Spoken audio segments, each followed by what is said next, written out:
नमो ज्ञानेश्वरा नमो ज्ञानेश्वरा। निवृत्ति उदारा सोपानदेवा। मुक्ताबाई नमो त्रिभुवन पावनी। आद्यत्रय जननी देवांची जयांचे केलिया स्मरण। होय सकळ विद्यांचे अधिकरण। तेची वंदू श्री चरण श्री गुरूंचे ते नमस्कारोनी आता। सर्व धर्मान परित्यज्य मामेकं शरणं व्रज। अहं त्वा सर्व पापेभ्यो मोक्ष इष्यामि मा शुचः। परिवत्साचे ओरसे दुबते होय घरोद्देशे। जाले पांडवाचे निमिषे जगदुद्धरण। कैवल्य साम्राज्य चक्रवर्ती विश्वमाऊली ज्ञानोबाराय सकल ब्रह्मनिष्ठ गुरुजनांच्या परमकृपेने श्री भगवती ज्ञानेश्वरीच्या 18व्या अध्यायाचा आपण विचार करत आहोत। भगवान परमात्म्याने अर्जुनाला मी तुला सर्व पापापासून मुक्त करीन, या संबंधाने कोणताही शोक करू नको, फक्त मज एकाला अनन्य भावाने शरण ये। पण शरण येत असताना मात्र पाप आणि पुण्य याचं कारण असणारं जे आत्मस्वरूपाचं अज्ञान त्याचाही परित्याग कर आणि अगदी मुक्तपणाने तू मला शरण ये। थोडासाही परमात्म्यामध्ये आपल्यामध्ये भेद राहिला तर त्या पुरुषाला शास्त्राचं वचन असं आहे की त्याला भय प्राप्त होतं।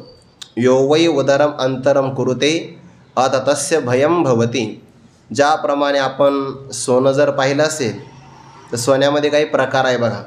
100 नंबरी आपण सोनं म्हणतो त्याला, एक 24 कॅरेट आहे किंवा त्याही खालचं पुन्हा 22 कॅरेट आहे।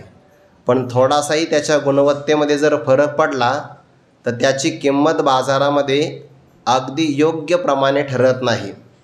सामान्य सोन्यामध्ये जर कस कमी पडला तर त्याची किंमत त्याला मिळत नाही। इथे तर परमात्मा प्राप्त करायचा आहे, म्हणून थोडासाही आपल्यात आणि परमात्म्यामध्ये भेद राहिला तर परमात्म्याला तो सहन होत नाही किंवा तेवढाचाच भेद तो आपल्याला एक होऊ देत नाही। दुसरं उदाहरण आपल्याला दिलं म्हणजे लक्षात येईल। समुद्राचं पाणी वेगळं काढलं तर त्या पाण्यातून मीठ तयार होतं। त्या समुद्रामध्ये शिंपलं असतं, त्या शिंपल्यामध्ये एक जीव असतो। आणि पाऊस पडू लागला की स्वाती नक्षत्रामध्ये पावसातल्या पाण्याचं एक थेंब त्या शिंपल्याच्या तोंडात गेला ते समुद्राच्या वरती येतात। वास्तविक समुद्रात पाणी भरपूर आहे, पण ते शिंपलं त्याचं मुख असं थोडंसं उघडतं आणि तेवढ्या वेळात स्वाती नक्षत्रातला पाऊस आणि त्या पाण्याचा एक थेंब त्या शिंपल्याच्या पोटात गेला तर पाण्याचा मोती तयार होतो। आता मोती कशापासून तयार झाला? पाण्यापासून। आणि मीठ कशापासून तयार झालं? पाण्यापासूनच ना। पण फरक आहे, जर आपण मीठ आणि पाणी समुद्रात टाकलं, मीठ विरघळतं, मोती मात्र विरघळत नाही। मीठ आणि पाणी म्हणलो का मी? हां, मीठ आणि मोती। मोती विरघळत नाही आणि मीठ मात्र विरघळतं। दुसरं उदाहरण, जर आपण मातीपासून एखादं मडकं तयार केलं, चिखलाच्या गोळ्यापासून, लगेचच्या लगेच जर ते मातीत टाकलं तर त्याची मातीच होते। पण जर तोच असणारा मडकं जर अग्नीमध्ये जर भाजला तर त्याला फोडलं तरी ते मातीशी एकरूप होत नाही, त्याचं खापर राहतं, पण ते एक मात्र होत नाही। तसं थोडासाही परमात्म्यामध्ये आपल्यामध्ये भेद असेल तर तो परमात्मा स्वरूपाशी एकरूप होत नाही। म्हणून भगवान म्हणतात सर्वधर्मान परित्यज्य माम एकं शरणं व्रज। अहं त्वा सर्व पापेभ्यो मोक्ष इष्यामि मा शुचः। कोणताही तू शोक करू नको। हा सगळा शरणागतीचा उपाय प्रतिपादन केल्यानंतर भगवंतानी अर्जुनाला आलिंगन देऊन शक्तिपात विद्येच्या द्वारे आपल्या हृदयातला पूर्ण बोध अर्जुनाच्या हृदयामध्ये संक्रमित केला। अशा प्रकारे गीताशास्त्र प्रगट झालं की जे वेदाचं मूळ बीज आहे। वेदामध्ये कर्म, उपासना आणि ज्ञानकांड जशी आली आहे तशी असणारी गीताशास्त्रामध्ये सुद्धा हे सगळे प्रकार आले आहे। ज्ञानोबाराय म्हणतात गीता हा आगळा वेगळा औदार्याने संपन्न असणारा वेदच आहे। पूर्वीच्या वेदामध्ये थोडासा कमीपणा होता, समर्थ आहे पण औदार्य थोडंसं कमी पडलं। वेदाला असं वाटलं की आपण मोजक्या लोकांना अधिकार दिला आहे, सर्वांना तर काही अधिकार दिला नाही। मग मोठ्या माणसाला आपला उणेपणा सहन होत नसतो, ज्याप्रमाणे डोळ्यामध्ये जर एखादा कण गेला ना, कशाचा, बारीक असणारा दगडाचा कण गेला तो डोळ्यामध्ये कायम सलत राहतो बघा. जोपर्यंत तो बाहेर पडत नाही तोपर्यंत तो खुपत राहतो. तसं मोठ्या व्यक्तीला आपल्या जीवनातले उणीव, त्याला शल्य असं म्हणतात, ते कायम खुपत राहतं. वेदाला असं वाटलं की आपल्याकडे ज्ञान तर फार मोठं आहे, पण आपण सर्वांना मात्र काही देऊ शकलो नाही. मग काय करावं, आता आपण नवीन अवतार धारण करावा आणि सर्वांना हे ज्ञान मुक्तपणाने, मोकळ्यापणाने वाटावं. याकरता तोच वेद गीतेच्या रूपाने भगवंताच्या मुखातून प्रगट झाला आणि मग आता सर्वांना त्याचा अभ्यास करता येतो. हाच असणारा गीतारूपी वेद काही व्यक्तीच्या मनामध्ये अर्थरूपाने जाऊन बसला, काही लोकांच्या कानामध्ये श्रवण करण्याच्या निमित्ताने, ऐकण्याच्या निमित्ताने जाऊन बसला. हाच गीता नावाचा वेद काहींच्या मुखामध्ये जपाच्या रूपाने प्रगट झाला. हाच वेद जे लोक गीतेचा पाठ जाणतात त्यांच्या सहवासाला प्राप्त झाला. आणि काही लोक गीतेचं लिखाण करतात, ज्यांना लिहिता येतं ते, किंवा ज्ञानेश्वरीचं सुद्धा लिखाण करतात. आपल्याकडे ग्रंथ लिहिण्याची पद्धती आहे. सगळा वेद 5 रूपाने प्रगट झाला. म्हणून गीतेच्या पोटामध्ये प्रवेश केल्यामुळे वेदाला सुद्धा चांगल्या प्रकारची कीर्ती प्राप्त झाली. वेद सेवन करण्याकरता कठीण होता, पण गीतेच्या रूपाने प्रगट झाल्यामुळे तो सर्वांना सेवन करण्याकरता सुसेव्य झाला. आणि म्हणून वेदाची सुसेव्यता ते हे मूर्त जाण श्री गीता श्रीकृष्णे पंडसुता उपदेशिली 66 क्रमांकाची ओवी आहे. योगायोगाचा आहे. श्लोकही 66वाच आहे आणि कालची ओवीसुद्धा 66 क्रमांकापाशीच आपण थांबलो होतो की वेदाची सुसेव्यता मूर्तिमंत भगवद्गीता आहे. आणि ती भगवद्गीता भगवान परमात्म्याने अर्जुनाचं निमित्त करून उपदेशिली. यावर काल आपण थोडासा संशयाचा भाव प्रगट केला. संशय म्हणजे काय, एक शंका किंवा एक प्रश्न निर्माण केला की भगवंताने फक्त हे अर्जुनाकरताच प्रगट केलं का? कारण शब्द कसा आहे, श्रीकृष्णे पंडसुता उपदेशिली. भगवान परमात्म्याने ही अर्जुनाकरता उपदेश करून सांगितली, मग आमच्याकरता नसेल? तर ज्ञानोबा म्हणतात, तुमच्याकरता नाही असा तुम्ही मनामध्ये संशय येऊ देऊ नका. पांडवाचं निमित्त होतं, पण फायदा किंवा लाभ सगळ्या जगाला झाला. कसा? आता पुढे उदाहरण देतात ज्ञानोबा आहे. पण या प्रत्येक दृष्टांतामध्ये एक वैशिष्ट्य आहे बरं. प्रत्येक दृष्टांतामध्ये थोडासा बारकावा आहे. जेवढा आपल्याला ज्ञानोबा यांच्या आणि सगळ्या गुरुजनांच्या कृपेने सांगता येईल तसं सांगण्याचा आपण प्रयत्न करू. पांडव म्हणजे अर्जुन. अर्जुनाकरता जरी गीता प्राप्त झाली तर लाभ कसा सर्वांना होतो. उदाहरण पहिलं दिलं आहे वासराचं.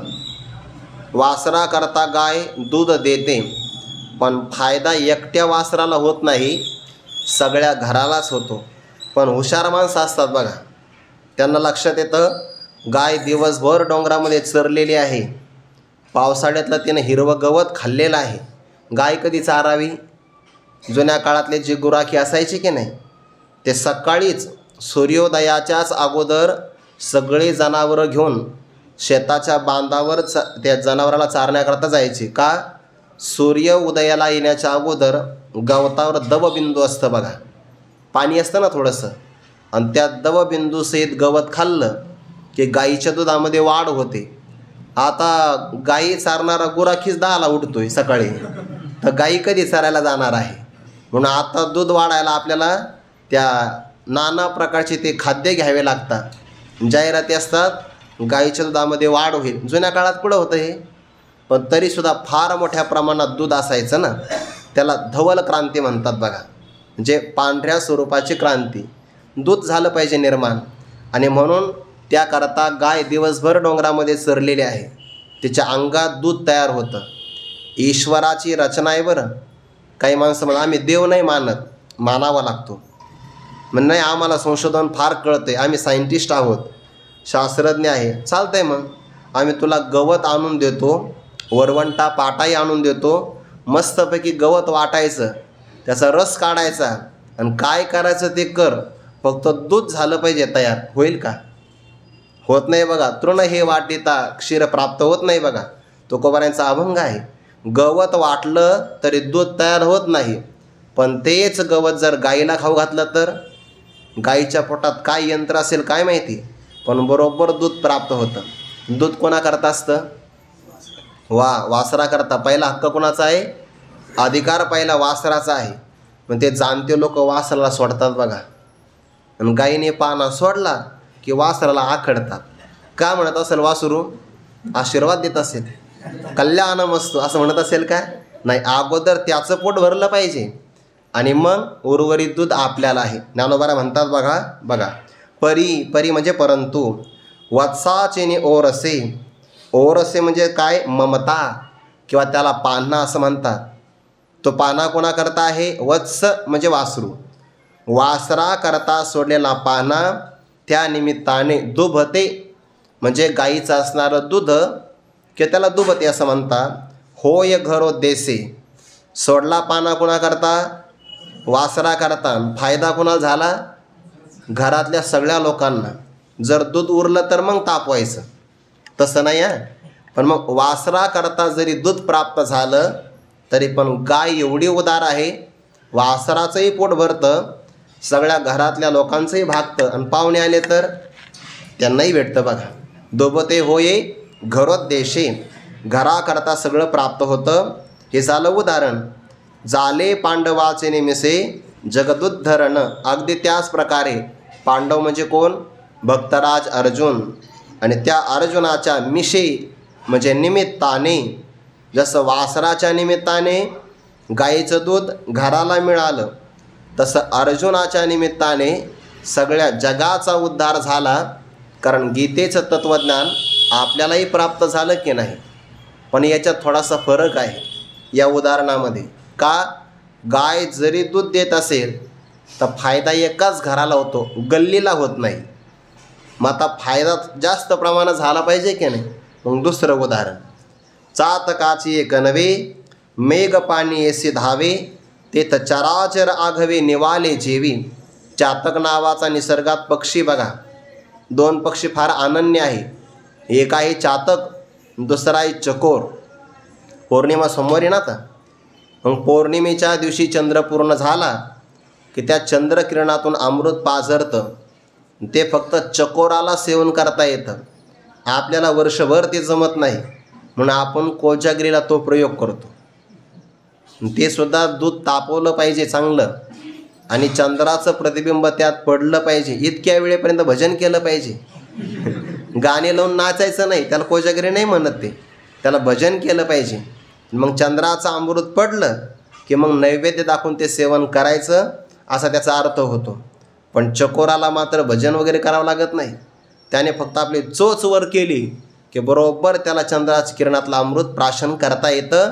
जैसे शारदीयेचे चंद्रकडे माझी अमृतकन कोवळे, ते वेचिती मने मवाळे चकोर तलगे. हा झाला चकोर पक्षी. आणि दुसरा आहे चातक नावाचा पक्षी.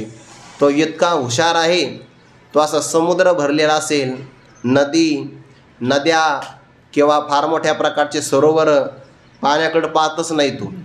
ज्ञानोबा म्हणतात, भरले समुद्र सरिता चौकडे, तरी ते बापियासी कोरडे. त्या चातकाला मात्र ते कोरडे वाटतात. का बरं?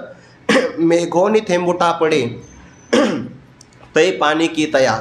जेव्हा आकाशातून पाणी पडतं तेच पाणी तो पितो. किती शुद्ध असेल बरं त्याचं जीवन. म्हणजे झाडाच्या पानावर पाणी पडावं आणि मग ते घ्यावं असं नाही. किंवा जमिनीवर कधी कधी पाऊस जास्त पडला ना, पाण्यातच पाणी पडलं ना, तर वरचा थेंब उडतो बघा, म्हणजे एक टप्पा कॅच. तसंही नाही करत तो. वरीच्या वरी झेली चातक. आकाशातलं पाणी पडत असताना वरच्यावरच तो पाणी झेलतो, आणि नाही जर पाऊस पडला तर उपवाशीच राहतो. मग त्याच्याविषयी दया येते मेघ आला. म्हणून बघा, चातकाची एक कणवे. कणव म्हणजे काय? दया, कृपा. चातक नावाच्या पक्षाविषयी दया निर्माण झाल्यामुळे मेघ पाणी येसी धावे. आकाशातला मेघ आपल्या स्वतःच्या अंगावर पाणी घेतो, आणि जिथं कुठं चातक असेल तिथं जास्त प्रमाणामध्ये धावतो बघा. म्हणजे ज्या भागात जास्त पाऊस पडतो समजून घ्यावं तिथं चातक जास्त आहे. कारण पाऊस त्यांच्याकडताच पडतो की नाही. पण चातक आम्हाला काही दिसत नाही. तुम्ही पावसात बाहेर निघता कुठं? पाऊस पडला की तुम्ही घरात राहता किंवा छत्री खाली राहतात. चातक दिसेलच कसा आपल्याला. पण चातकाकरता पाऊस पडतो. आता चातकाकरता जरी पाऊस पडला तर फायदा एकट्या चातकाला होतो का? नाही. मग पाठीमागे फक्त एका घरालाच फायदा झाला. आता बघा फायदा कोणाला होतो ते तर चराचर राघवे निवाले जेवी. जेवी म्हणजे ज्याप्रमाणे चराचर म्हणजे जे पशु असेल, पक्षी असेल, झाडं असेल, झुडपं असतील, शेतकऱ्याच्या शेतातला सगळ्या प्रकारचे पिकं असतील, प्राणी मात्र असतील, हे सगळेच्या सगळे शांत होऊन जातात. मागच्या उदाहरणामध्ये शांती आहे पण एका घराला. या उदाहरणामध्ये सगळ्या जगाला शांती आहे पण तरीसुद्धा उदाहरणामध्ये थोडीशी व्याप्ती कमी पडते. कशी? चराचराला फायदा होतो पण 4च महिने, कारण पाऊस काही वर्षभर पडत नाही. आता आपलं पुण्य फार आहे त्यामुळे उन्हाळ्यातही पडतो, पण 4 महिने जास्त पाऊस पडतो की नाही. मग आता काय झालं पाहिजे? आता फायदा सगळ्या जगाला झाला पाहिजे आणि वर्षभर झाला पाहिजे. तिसरं उदाहरण, का अनन्य गती कमळा लागी सूर्य ए वेळोवेळा की सुखिया होईचे डोळा त्रिभुवनीचा. अनन्य गती कमळा, कमळाचं उदाहरण दिलं आहे. अनन्य गती म्हणजे एकनिष्ठ असणारं कमळ. कमळाचे 2 प्रकार आहे. एक कमळ आहे सूर्यविकासिनी आणि दुसरं आहे चंद्रविकासिनी. म्हणजे सूर्याचा उदय झाला की जे विकसित होतं आणि सूर्य अस्ताला गेलं की जे मिटून जातं त्याला म्हणतात सूर्यविकासिनी. याच्या उलट दुसरं आहे जे चंद्राचा उदय रात्री झाला की प्रफुल्लित होतं, चंद्र अस्ताला गेला सकाळी की ते मिटून जातं. आता जे चंद्रविकासिनी आहे ना ते सूर्याच्या प्रकाशाने विकसित होत नाही आणि जे सूर्यविकासिनी आहे ते चंद्राच्या प्रकाशाने विकसित होत. दोघे बरोबर एकनिष्ठ कार्य करते बघा. आपल्या पक्षाला सोडत नाही ते. अनन्य गती कमळा, कमळ अनन्य आहे. कमळाचा पक्षी देशाशी अनन्य आहे. का अनन्य गती कमळा लागी एकनिष्ठ अशा प्रकारच्या कमळासाठी सूर्य ये वेळोवेळा. सूर्य आकाशामध्ये वेळोवेळा वारंवार येतो बघा. वारंवार म्हणजे दररोज येतो. मग आला सूर्य कोणासाठी? कमळासाठी. मग फायदा फक्त सूर्याला झाला का? आपलं कमळाला झाला का फायदा? मग सुखिया होईचे डोळा त्रिभुवनीचा. सगळ्या त्रैलोक्याचे डोळे त्यामुळे सुखी प्रकाशित होऊन जातात. पहिल्या उदाहरणामध्ये घराला लाभ आहे, दुसऱ्या उदाहरणामध्ये चराचराला लाभ आहे, तिसऱ्या उदाहरणामध्ये सगळ्या त्रैलोक्याला.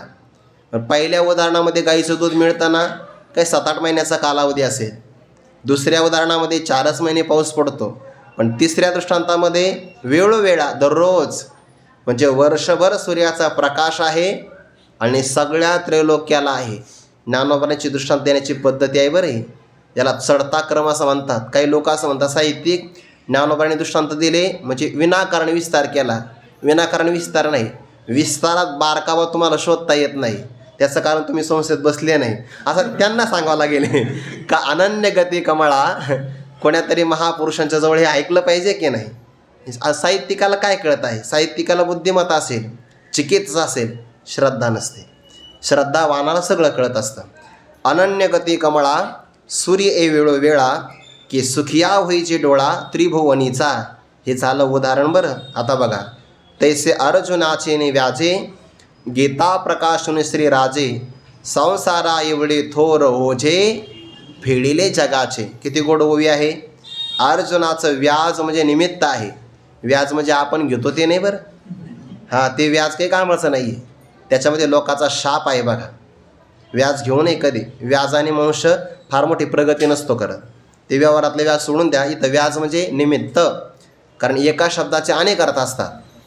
अर्जुनाचे ने व्याजे, अर्जुनाच्या निमित्ताने श्री राजे. श्री म्हणजे लक्ष्मी आणि लक्ष्मीचा राजा म्हणजे कोण? भगवान श्रीकृष्ण परमात्मा. त्यांनी काय केलं? गीता प्रकाशोनी श्रीमद भगवद्गीतेचा प्रकाश केला. म्हणजे काय? प्रगट केली. जी आपल्या अंतकरणामध्ये परमात्म्याने गुप्त रूपाने ठेवलेली होती तीच असणारी भगवद्गीता अर्जुनाकरता प्रगट केली. एखादं रहस्य जर असेल आणि जर रहस्य आपल्याला रहस्यच ठेवायचं असेल तर त्याचं एक रहस्य आहे. कळालं की? रहस्य म्हणून ठेवायचं असेल तर त्याचं एक रहस्य आहे. काय? कुणालाच सांगू नये. जर ते सांगितलं तर रहस्य म्हणून राहत नाही. सांगायचं नसतं ते, तर ते गुप्त राहतं. आणि जर सांगितलं तर त्याचा रात्रीत प्रचार कसा होतो? ज्याप्रमाणे पाणी आहे आणि पाण्यामध्ये तुम्ही तेलाचा थेंब टाकला, एकच थेंब टाकला तर सगळ्या पाण्यावर तो पसरतो बघा. तुपाचं तसं नाही होत.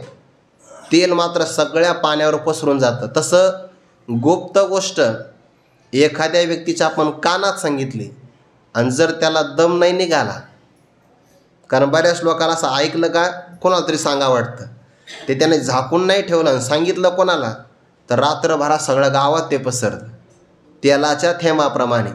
म्हणून रहस्य कोणालाही सांगू नये. रहस्याचं हे एक रहस्य आहे. भगवंतांनी कुणालाच नाही सांगितलं. जे न सांगेची पितया वसुदेवासी, माते देवकीसी, बंधो बळीभद्रासी, देवी लक्ष्मी एवढी जवळीक, तिला सुद्धा नाही सांगितलं. पण ते गुह्य अर्जुनेशी बोलत का बरं? ज्याला सांगायचं त्याच्या अंतःकरणाची योग्यता असावी लागते. आणि म्हणून सांगितलं, या लागी सुमन आणि शुद्धमती, जो अनिंदक अनन्य गती, पैगा गौप्य ही परितया प्रती, चावळी जे सुखे. जो सुमन चांगल्या मनाचा आहे, शुद्ध बुद्धीचा आहे, सांगणाऱ्या वक्त्याशी एकनिष्ठ आहे आणि पुन्हा वक्त्याची निंदा करत नाही, त्याला सांगितलं पाहिजे.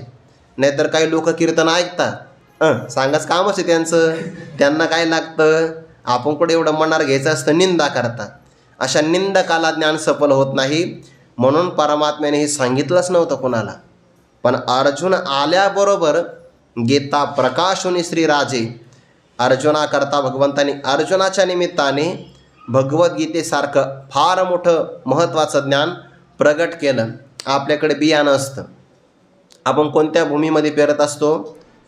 जी भूमी चांगल्या प्रकारे शुद्ध झालेली आहे. ज्ञानोबा म्हणतात, मुळाहुनी बीजा काढिले, मग निर्वाळलीय भूमी पेरिले, तरी ते सांडी विखुरी गेले म्हणोये काही, असं म्हणता येत नाही. चांगली शुद्ध जमीन आहे आणि त्या भूमीमध्ये जर आपण बीज पेरलं तर ते सांडल्या लवडल्यावारी गेलं असं म्हणता येतं का? नाही, कारण जमीनच चांगली आहे. चांगल्या जमिनीमध्ये ओलावा म्हणजे वापसा आहे, पुन्हा जमीनही शुद्ध आहे, गवत काडी कचरा सगळं काढलेलं आहे, त्यात पेरलं की ते सफल होतं. तसं भगवंताने अर्जुनाचं अंतःकरण पाहिलं, हा शुद्ध मनाचा शुद्ध बुद्धीचा आहे, त्यामुळे त्याच्या निमित्ताने गीताशास्त्र प्रगट केलं. जसं पाठीमागे वासराच्या निमित्ताने गाईनं दूध दिलं, चातकाच्या निमित्ताने मेघाने पाऊस दिला, कमळाच्या निमित्ताने सूर्याने आपला प्रकाश दिला, तसं अर्जुनाच्या निमित्ताने भगवान परमात्म्याने गीता प्रकाशित केली. आणि परिणाम, संसारा एवढे थोर ओझे फेडिले जगाचे. जगाचे म्हणजे जगात असणाऱ्या सगळ्या प्राणीमात्रावर एक ओझ आहे. कोणतं? संसाराचं ओझ आहे. आपण व्यवहारात ज्याला संसार म्हणतो ते ओझ नाही. त्याला या संसाराला संत संसारच म्हणत नाही. संसार कशाला म्हणतात? पुन्हा पुन्हा जन्माला यायचं, पुन्हा पुन्हा मरायचं, म्हणजे एका देहात यायचं, त्या देहातला प्रवास संपला की दुसऱ्या देहात जायचं, तिथला प्रवास केला की तिसऱ्या देहात, असं वारंवार गाड्या बदलत राहायचं प्रवास करताना. हा जीवाचा प्रवास आहे बघा. एका भगवान परमात्म्यापर्यंत जात नाही तोपर्यंत त्याचा हा प्रवास चालू राहणार आहे. हा मागच्या अनेक काळापासून चालू आहे. आतापर्यंत आपले किती जन्म झाले आपल्यालाही माहिती नाही. किती जन्म झाला फेरा, गणित नाही जी दातारा, गणितच नाही त्याचं. मग हा काही आपला पहिला जन्म नाही, फक्त हा मनुष्य देहातला जन्म आहे. आणि जीवाचे कर्म चांगले वाईट असेल तर त्याला कर्मानुसार जन्म मिळण्याकरता 84 लाख प्रकारचे देह आहे. तिकडं लक्षच नाही आपलं. आपलं इथंच मस्तपैकी हार तुरं शाली श्रीफळी हे सगळं आपल्या याच्यातच चालू आहे. चांगल्या प्रकारच्या पंक्ती पुन्हा आहे का नाही, प्रसिद्धी, 84 लाखाचा प्रवास पुढं वाढून ठेवलेला आहे. हे आपल्याला माहितीच नाही. ज्याला हे कळतं तो सावध होतो. मी काल परवाच उदाहरण सांगितलं आहे बघा. बेडूक सापाच्या तोंडात निम्मा जातो पण त्याला कळतच नाही. तो समोर उडणाऱ्या माशा पाहिल्या की जीभ बाहेर काढतो, पण सापाच्या तोंडात अर्धा गेला आहे, आठवणच नाही बघा, आठवणच नाही. आयुष्य संपत चाललं आहे, आठवणच नाही आहे. व आठवण ज्याला हे कळतं तो सावध होतो. ते उंदीर पकडण्याकरता पिंजरा लावतो ना आपण, उंदरं हुशारले असतात बरं. ते आमच्या खोलीत आला होता मी पाहिला. मी ते बिस्किट ठेवलं बरणीवर, झाकण ठेवलं, म्हटलं बिस्किट खाण्याकरता आला तर ते त्याच्या वजनाने तो भरणीत पडेल. तो इतका चॅप्टर निघाला, बिस्किट घेऊन गेला पण पडला नाही. इतके हुशार असतात उंदीर. मग त्याला पकडण्याकरता पिंजरा लावतात बघा. मग त्याला आवडेल असं काय ठेवतात, शेंगदाणे, भजे, पापडं, त्याला सांगतो मी, त्याला आवडतात नाही. आणि त्याच्यात एकदा तो आला आणि उडी मारून गेला की पिंजरा बंद होतो. आता पदार्थ समोर नाही का, पण खात नाही का. जाणीव झाली त्याला की आता आपल्याला मृत्यूशिवाय पर्याय नाही, कारण आपल्याला सोडलं तर मांजर पकडणारच आहे. त्याला कळतं आहे, ज्याला जाणीव झाली मृत्यूची. म्हणून मृत्यू मनुष्याने कधी विसरू नये बघा. सकाळी उठलो आपण, सकाळी जागृतीत आल्याबरोबर उठल्यानंतर पहिले जाणीव झाली पाहिजे की आपल्याला एक दिवस जायचं आहे. आणि तो दिवस कोणता असेल हे नाही सांगता येत. परीक्षिती राजाला शाप दिला बघा त्या ऋषीपुत्राने, आणि ते राजे आले निघून घरी. ते ऋषी जागे झाले आणि मुलांनी सांगितलं वडिलांना, पिताश्री तुमचा अपमान केला परीक्षिती राजाने, मी शाप दिला. काय दिला, 7 दिवसात तक्षक नावाचा साप चावेल. बावळट आहे म्हणे, तू मूर्ख आहे. क्रोधाच्या भरामध्ये चांगल्या राजाला शाप कशाला दिला म्हणे. मग कशाला दिला म्हणजे मेलेला सर्प तुमच्या गळ्यामध्ये टाकला. राजाला माहिती नव्हतं म्हणे, आपण ऋषी आहे, आपलं तप चालू होतं आणि मेलेला साप टाकला आहे. जिवंत टाकला तरी मला चावला नसतं हे मला माहिती आहे ना, पण तो शाप देणं चांगलं नाही. ते ऋषी परीक्षिती राजाकडे आले आणि सांगितलं, राजन क्षमा करा, माझ्या मुलाने तपाचा वापर करून तुम्हाला शाप दिला की तुम्हाला 7 दिवसात मरण येणार आहे. आपल्यासारखा नुसती वार्ता जरी ऐकली असते की 7 दिवसात मला मरण येणार आहे तर पहिला अटॅक येऊन गेला असता. पण परीक्षितीने सांगितलं काही हरकत नाही, जगात हे जग सगळं क्षणभंगूर आहे आणि क्षणभंगूर जगामध्ये तुम्ही मला कमीत कमी 7 दिवसानंतर मृत्यू येणार आहे याची तरी गॅरंटी आहे की नाही, याची तरी तुम्ही मला शाश्वती दिली आहे. मी 7 दिवसात कल्याण साधून घेईन. आणि ज्याचा मृत्यू 7 दिवसात आहे त्याने काय करावं, श्रीमद भागवतात सगळे उपाय सांगितले. आपल्या सगळ्यांचा मृत्यू किती दिवसात आहे, म्हणायला आठवडा आहे, दिवस 7च आहे. म्हणतोय आपण आठवडा. मृत्यू लोकीचे सगळे गणित उलटे आहे बघा. म्हणायचं काय, 8 वडा, दिवस किती आहे 7. कामं किती दिवस करायचे, 5 दिवस. सरकारी कामं 5 दिवस आणि पगार किती दिवसात घ्यायचा, 8 दिवसाचा. आपला देश प्रगती करतोय. तैसे अर्जुनाचे ने व्याजे, गीता प्रकाशने श्री राजे. मृत्यूची जाणीव झाली तर मनुष्य सावध होतो बघा. आपल्या पाठीमागे ओझं कोणतं आहे, संसाराचं. संसार कोणता घ्यायचा, जन्मायचं मरायचं, मेल्यानंतर पुन्हा जन्मायचं पुन्हा मरायचं. किती दिवस, जोपर्यंत परमात्मा प्राप्ती होत नाही तोपर्यंत. याला म्हणतात पुनरपि जननम पुनरपि मरणम पुनरपि जननी जठरे शयनम या संसारे आगा उपजने आणि निमने. हे 6 चीजे का मानणे, तो जीव लोको मी म्हणे संसारुहन.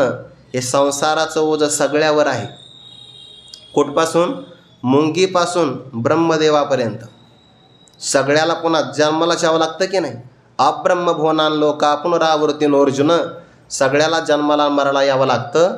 मग जन्म आणि मरणाचं ओझं सुटेल कसं, भगवंताचं दर्शन झालं की सुटतं. मिठाचा खडा समुद्रापासून वेगळा झाला की त्याच्या प्रवासाला सुरुवात होते. मग त्याला फोडलं जातं बघा पहिल्यांदा. ते वाफा असतो की नाही, त्याच्यात पाणी साठवायचं, मग मीठ तयार होतं. आता पौर्णिमेला साठवतात, पुढच्या पौर्णिमेपर्यंत मीठ तयार होतं उन्हाने. फोडायचं, कंपनीत न्यायचं, प्रक्रिया करायची, पिशवीत भरायचं आणि प्रवास करायचा. उकळत्या भाजीमध्ये काय टाकलं जातं मग, मीठ. मग आता समुद्रात राहिलं असतं मीठ तर किती आनंदाने राहिलं असतं, पण ते वेगळं झालं ना म्हणून त्याला यातना भोगावी लागते. तसा जीव परमात्म्याशी एकरूप झाला की यातना संपत्तीने, वेगळा झाला की मग त्याचे तुरुंगवास सुरू होतात. देहात आला हा तुरुंगच आहे त्याचा, पण त्याला कळत नाही. संसाराचं फार मोठं ओझं जगावर आहे आणि ते ओझं दूर करावं ते फक्त ज्ञानानेच होतं, ते सुद्धा ब्रह्मज्ञानाने. भगवंताने गीता नावाचं शास्त्र म्हणजे ब्रह्मज्ञान प्रगट केलं. आता हे गीताशास्त्र कसं आहे पुढे सांगतात. सर्व शास्त्र रत्न दीप्ती उजळिता हा त्रिजगती सूर्य नव्हे लक्ष्मीपती वक्राकाशीचा. उदाहरण दिलं आहे.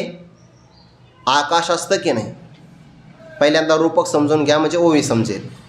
आकाशामध्ये काय उदयाला येतो? सूर्य उदयाला येतो. पण निसर्गामध्ये काही रत्न असतात.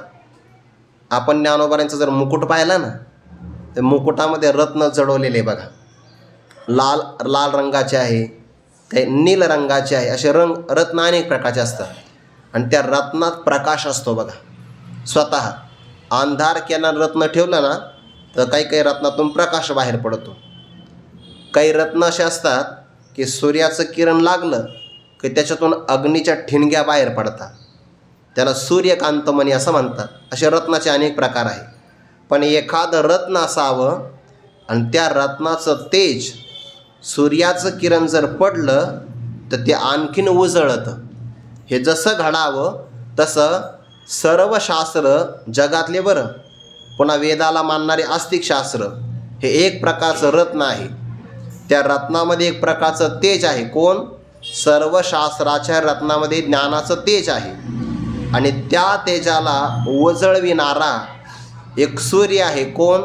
श्रीमद भगवद्गीता. पण मग हा सूर्य आला कुठं उदयाला? तर लक्ष्मीपती वक्र आकाशीचा. लक्ष्मीपती परमात्म्याचं मुख हेच एक प्रकारचा आकाश आहे. आणि त्या आकाशातून गीता नावाचा सूर्य प्रकट झाला आणि त्या सूर्याने सगळ्या शास्त्रातले जे काही रत्न आहे त्यांचं तेज प्रकाशित केलं. म्हणून श्रीमद भगवद्गीता हा सूर्य नाही का? आहे. सूर्य नव्हे अर्थात आहे. सर्व शास्त्ररत्न दीप्ती उजळिता हा त्रिजगती. पण हा मात्र सगळ्या जगात त्रैलोक्यामध्ये सर्व शास्त्राचं रत्न तेज प्रकाशित करणारा लक्ष्मीपती भगवंताचं मुख हेच आकाश. त्या आकाशातला हा गीता नावाचा ग्रंथ सूर्य नाही का? अर्थात सूर्यच आहे असं म्हणायचं आहे. मग कोणाला प्राप्त झालं? भाग्यवानाला प्राप्त होतं. म्हणून ज्ञानोबराय भक्तराज अर्जुनाचं स्तवन करतात बघा पुढच्या ओळीमध्ये. बाप कुळते पवित्र जेथीचा पार्थ या ज्ञाना पात्र जेने गीता केले स्वतंत्र आवार जगा. स्वतंत्र आला की नाही बरोबर स्वातंत्र्य दिन? माय का मनात नव्हतं पण ज्ञानोबाने बरोबर ओवी आणून ठेवली असती आहे की नाही? योगायोग आहे. बाप कुळ ते पवित्र. बाप रे बाप, ते कुळ पवित्र आहे. कोणतं? ज्या कुळामध्ये फक्त श्रीमंत माणसं जन्माला येतात ते कुळ नाही पवित्र. मग ज्याच्यामध्ये पारमार्थिक माणसं जन्माला येतात बघा ना. ज्ञानापात्र जेथीचा ज्या कुळातला पार्थ या भगवंताच्या मुखातून प्रगट होणाऱ्या ज्ञानाकरता पात्र झाला म्हणजे अधिकारी झाला. आणि त्या अर्जुनाने केलं काय? जेने गीता केली स्वतंत्र आवार जगा. आवार म्हणजेच काय?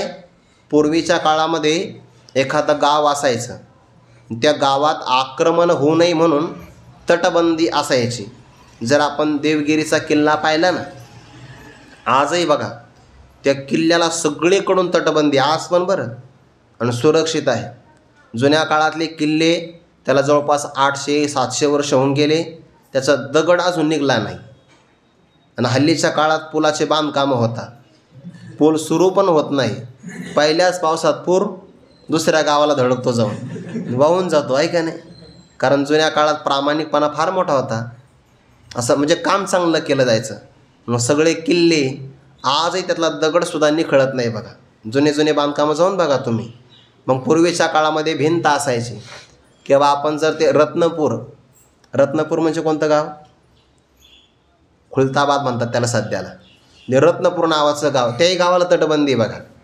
किंवा देवगिरीचा किल्ला पाहिला आपण तर सगळीकडे त्याला गावकूस म्हणतात. म्हणजे का? गावातून उपद्रवाचं रक्षण व्हावं, म्हणजे वाघांनी येऊ नये, चोरांनी येऊ नये, परकीय लोकांनी येऊ नये याकरता गावाच्या सभोवती भिंत असायची. दरवाजा एकच, तर रात्री कोणी उघडत नसायचा दरवाजा, सकाळी फक्त उघडायचा. म्हणून त्याला वेस म्हणायचे ना, प्रवेशद्वार, गावची वेस. आता वेशी राहिल्याच नाही, आता कमानी आल्या गावामध्ये, त्याच्यावर नाव असतं.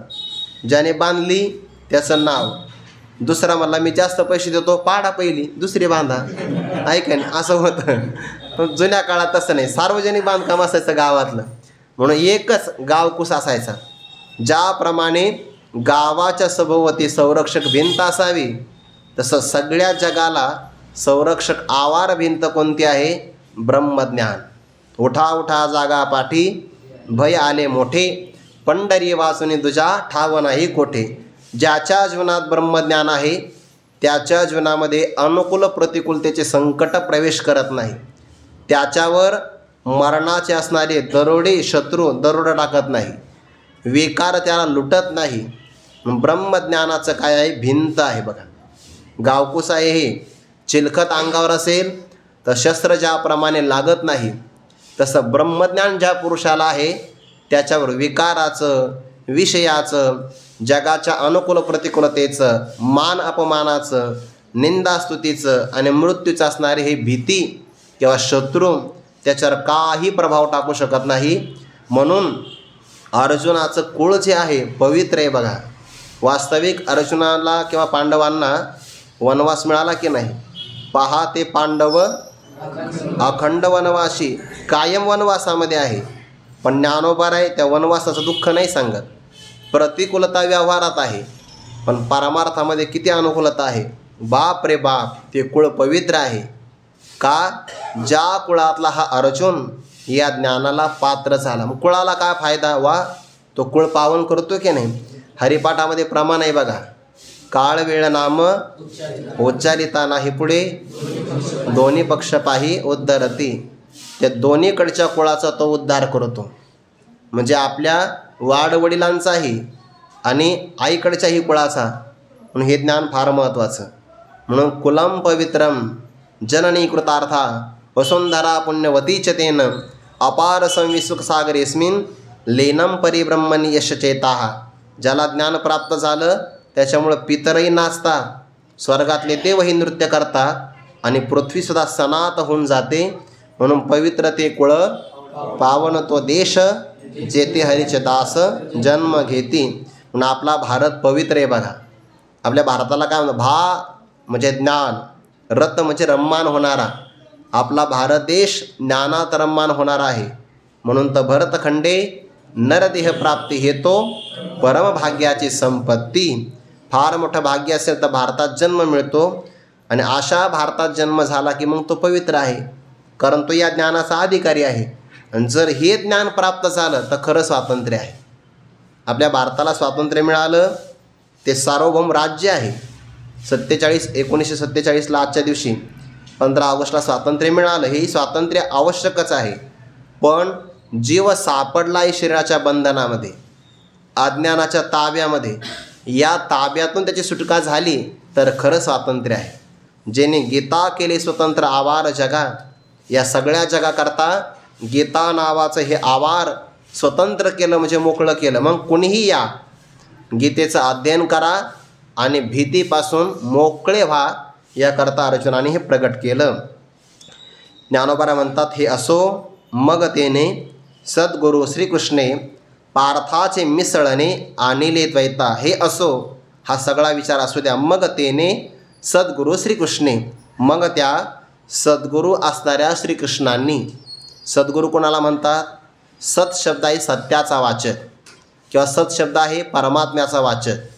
आणि जे सत्स्वरूपाची प्राप्ती शिष्याला करून देतात त्यांना सद्गुरू असं म्हणतात बरं. बाकी मग मंत्र तंत्र धागे दोरे कवड्या काय काय देणार ते काही सद्गुरू नाही आहे. ते कधी कधी टी व्हीमध्ये पाहायला भेटतं बघा. ते सध्याला जाहिरातीचा फार युग चालू आहे की नाही. मग ते नवीन नवीन रत्न करणारे ते अनेक प्रकारचे बाबा वगैरे दाखवतात बघा टी व्हीमध्ये. आणि काही रत्न घालण्याच्या अगोदर म्हणजे अगदी खायला काही नाही, राहायला घरं नाही, फिरायला गाडी नाही, आणि अंगठी घातली आणि बाबाने हात ठेवला असं वरून पाऊस पडतो पैशाचा असं दाखवतात की नाही. ते सद्गुरू नाही आहे. जोपर्यंत शिष्य आहे त्यांचे तोपर्यंत त्यांची मजा आहे. शिष्य गेले सद्गुरू मोकळे झाले त्यांचे. तसं नाही आहे, सद्गुरू पदाकरता ते योग्य नाही. बघा, मंत्रतंत्र उपदेशिते घरोघरी गुरु आहेत आयते, परिशिष्या ते मिळवी सद्वस्तू ते. सद्गुरू त्या ते श्रीकृष्ण मानी. परमात्मा त्यांना सद्गुरू म्हणतात की जे त्या साधकाला परमात्म्याचा साक्षात्कार करून देतात, सद्वस्तूची प्राप्ती करून देतात. मग तेने सद्गुरू श्रीकृष्णे. आणि परमात्मा फक्त अर्जुनाकरताच सद्गुरू नाही बरं का. कृष्णम वंदे, सगळ्या जगाचा गुरु कोण आहे? भगवान श्रीकृष्ण परमात्माचा आहे. मग या सद्गुरू परमात्म्याने काय केलं?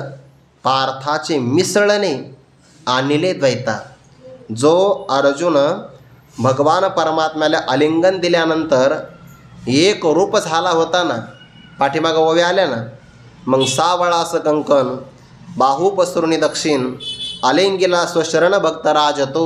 हृदयाहृदय एक झाले ये हृदयीचे ते हृदय घातले.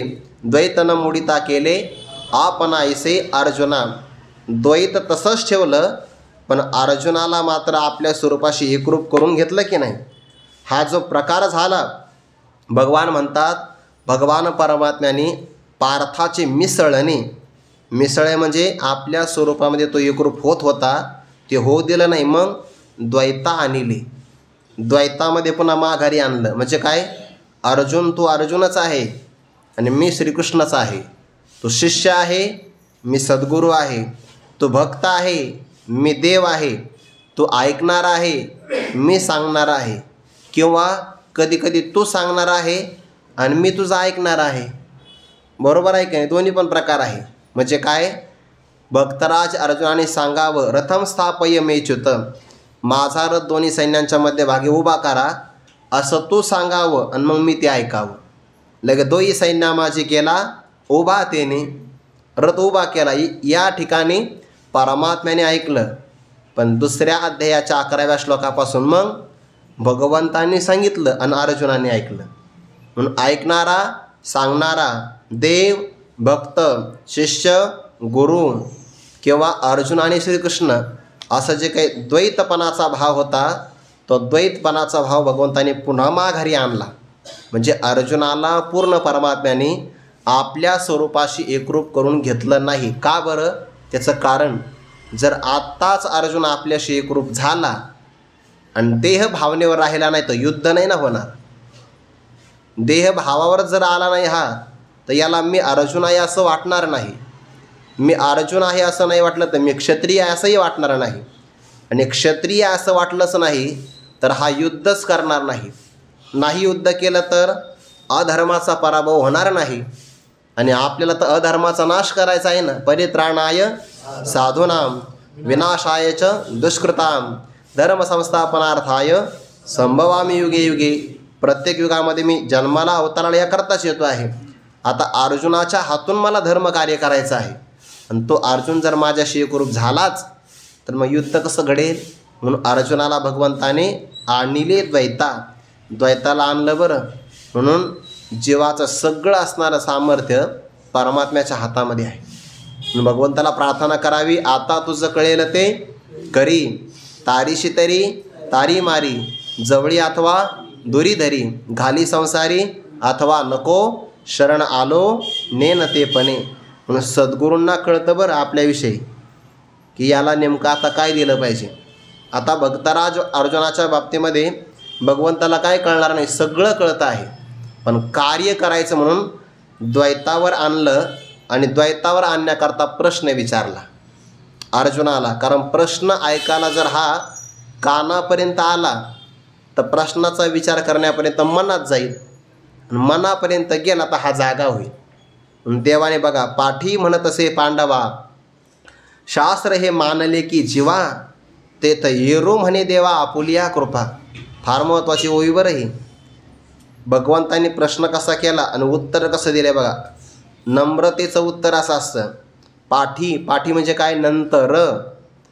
जोपर्यंत अर्जुन श्रीकृष्ण परमात्म्याशी एकरूप होता तेव्हा भगवंतांनी प्रश्न नाही विचारला.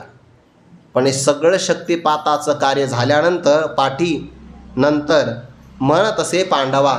भगवान अर्जुनाला म्हणतात, हे पांडवा, हे शास्त्र जेव्हा मानले की मी तुला आता जे गीता नावाचं शास्त्र सांगितलं हे तुझ्या जीवाला, अंतकरणाला, बुद्धीला मान्य झालं का? मान्य झालं का असा प्रश्न विचारला. का बरं? जर अर्जुन म्हटले असते मला अजून मान्य नाही झालं, तर देव म्हणले असते मग काय हरकत नाही, उद्यापासून पहिल्यापासून पाठ सुरू करू, कारण तुला अजून मान्य झालं नाही. आणि जोपर्यंत तुला पूर्ण कळत नाही तोपर्यंत मीही कंटाळणार नाही. याला दया म्हणतात बरं. जोपर्यंत शिष्याचं अंतकरण तृप्त होत नाही तोपर्यंत कृपाळू सद्गुरू सांगतच राहतात. वाढावं कुठपर्यंत? ढेकर येईपर्यंत. समोरच्या व्यक्तीला कुठपर्यंत वाढावं? जोपर्यंत तृप्त होऊन तृप्तीचा ढेकर येत नाही तोपर्यंत. तसं तृप्तीचा धन्योहम असा ढेकर येणार नाही तोपर्यंत अर्जुना मी तुला सांगण्याकरता कंटाळणार नाही. म्हणून विचारावं बरं का मध्यंतरी. ते आपण धान्य टाकतो बघा, जात असते की नाही, तर काही भागात पाळू म्हणतात. हां, आणि त्याच्यामध्ये एक छिद्र असतं. ते जातं फिरवण्याकरता खुंट असतो ना, मग त्याला आपण ठोकतो आणि ठोकल्यानंतर पुन्हा हलवून पाहतो. मग आता हलवायचाच होता तो ठोकलाच कशाला? तसं नाही, किती बळकट बसला आहे हा त्या छिद्रामध्ये, याकरता त्याला ठोकून पाहावं लागतं. जे हलवून खुंट आधी करावा बळकट, तसाच हा प्रकार आहे. अर्जुना तुला मी विचारतो आहे, जर तुला पूर्ण बोध प्राप्त झाला तर मी सांगणार नाही, पण जर नसेल झाला तर मी पुन्हा एकदा तयारी करून तुला सांगणार वेगळ्या पद्धतीनं. हा उमजे आता कवने परी कैसेने धीर स्वीकारी, जैसा ग्रहाते पंचाक्षरी अनुमानिका. हे वक्त्याला कळालं पाहिजे बरं. समोरचे असणारे श्रोते माना खाली टाकतात का वर पाहतात हे कळालं पाहिजे. म्हणजे मग त्याला आपल्या निरूपणाची पद्धती बदलवता येते. फारही बदलली नाही पाहिजे, योग्य सांगितलं पाहिजे, दृष्टांत वापरता आला पाहिजे. तोही पुराणातलाच, मनातला नाही. शास्त्र हे मानले की जेव्हा हे शास्त्र तुला मान्य झालं की नाही. आपल्यासारखा असतात म्हणला असता म्हणजे काय, गुरुजी तुम्ही मला सांगितलं, माझी बुद्धीच तेवढी आहे, तुम्ही काही सांगा मला कळतं. पण अर्जुनाने तसं नाही म्हटलं. काय म्हणे? ते तर येरू म्हणे देवा आपुलिया कृपा. देवाला म्हणतात, देवा शास्त्र मान्य झालं हे मला, पण कसं? माझ्या बुद्धिमत्तेमुळं नाही, आपुलिया कृपा, तुमच्या कृपेमुळं प्राप्त झालं बरं. आणि हेच महत्त्वाचं आहे. जमीन चांगली आहे, ओलावा पण आहे, खतही दिलं आहे, बीजही चांगलं आहे, पण अंकुर केव्हा येतो? सूर्यप्रकाशाशिवाय येत नाही. तसं बुद्धिमत्ता चांगली आहे, ऐकतोही चांगला, शरीरही चांगलं आहे, कृपा नसेल तोपर्यंत फलीभूत होत नाही बघा. ज्याप्रमाणे वसंत ऋतू आल्याशिवाय झाडाला फळं लागत नाही, तसं सद्गुरूंची कृपा झाल्याशिवाय ज्ञानसुद्धा फलीभूत होत नाही. म्हणून आपुलिया कृपा, तुमच्या कृपेमुळं मला हे प्राप्त झालं. माझी स्वतंत्र बुद्धी, याला निरहंकारीपणा म्हणतात. आणि असंच असावं म्हणून तनुमनु जीवे चरणांशी लागावे, पुढं आणि अगर्वता करावे दास्य सकळ. इथे जर ते म्हणले असते भक्तराज अर्जुन, वा मग तुम्ही फक्त सांगा तर मला सगळं कळतं, तुम्ही सांगू नका तरी मला कळतं, असे काही लोक म्हणतात. तुम्ही मला सांगू नका मला सगळं कळतं, मी का कमी आहे का? कमी पावसाळे खाल्ले का? असं म्हणतो की नाही तो? तसं नाही. आपल्या बुद्धीचं प्रदर्शन नाही करायचं. मग आपुलिया कृपा, मला कळालं आहे पण त्यामध्ये तुमची कृपा महत्त्वाची. ज्ञानोबा म्हणतात, परमात्मा रागावून ज्याला मारतो त्यालाही परब्रह्म साक्षात्कार होतो, आणि ज्याला कृपेने उपदेश करतो त्याला कसा बरं ब्रह्म साक्षात्कार होणार नाही? श्रीकृष्ण कोपोनी ज्यासी मारी, तो पावे परब्रह्म साक्षात्कारी. मा म्हणजे मग कृपेने उपदेशू करी, तो कैशा परी न पवेल, तो कसा ब्रह्म साक्षात्काराला प्राप्त होणार नाही. म्हणून अंतकरण कृपा, शास्त्र कृपा, ईश कृपा, सद्गुरू किंवा संत कृपा आवश्यक आहे. आणि संतांची कृपा, इथं परमात्म्याची कृपा आहे का नाही, देवा आपुलिया कृपा, याच्यात दोन कृपा आलेल्या आहेत. कोणत्या? देवा शब्दाने देवाची कृपा आहे, आणि इथं परमात्मा सद्गुरू श्रीकृष्णे म्हणून संत कृपा पण आहे. म्हणून संत कृपा आणि ईश कृपा एकाच विग्रहातून भक्तराज अर्जुनाला प्राप्त झाली आहे. ती म्हणजे कोणती? श्रीकृष्णाच्या मुखातून ऐकायला भेटलं. शास्त्र हे मला मान्य झालं, पण त्यामध्ये आपली कृपा आहे. आणि देवाच्या लक्षात आलं, अर्जुना शास्त्र तुला मान्य झालं म्हणजे शास्त्र तुला कळालं, पण काही गोष्टी मिळतात पण त्याचा आनंद घेता येत नाही. म्हणून कधी कधी मिळण्याकरताही भाग्य लागतं आणि आनंद घेण्याकरता त्याहीपेक्षा मोठं भाग्य लागतं.